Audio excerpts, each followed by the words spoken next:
So this is what I'm doing in the shed today.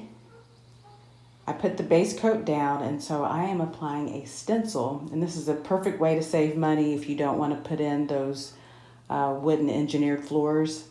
So I'm applying a stencil. I plan to do 2, maybe 3 colors. I'm not sure, it depends on how I feel. But I'm using the stencil by Cutting Edge Stencil.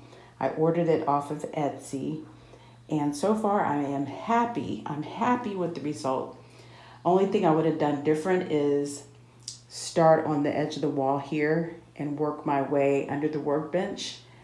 I did it the other way around. So I have a full leaf over here. By the time I got to the edge, it's not quite a full leaf, which isn't bad. It still looks fine.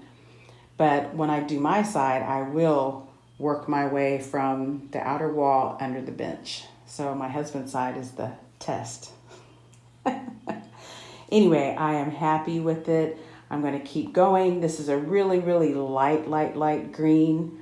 You can't tell through the lens here, but it is a very light green. I probably could have darkened it more, but I do plan to put a darker colors on here to make it stand out even more. So quite happy with the result. I'm going to keep going.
Trying to put gold on here, and it's okay. It looks more brown or like a burnt orange than it looks gold.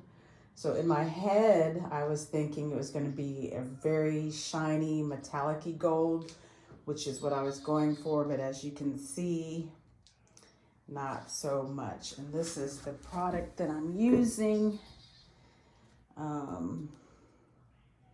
By Folk Art. It looks nice and shiny and gold here, but it's not coming out so great here.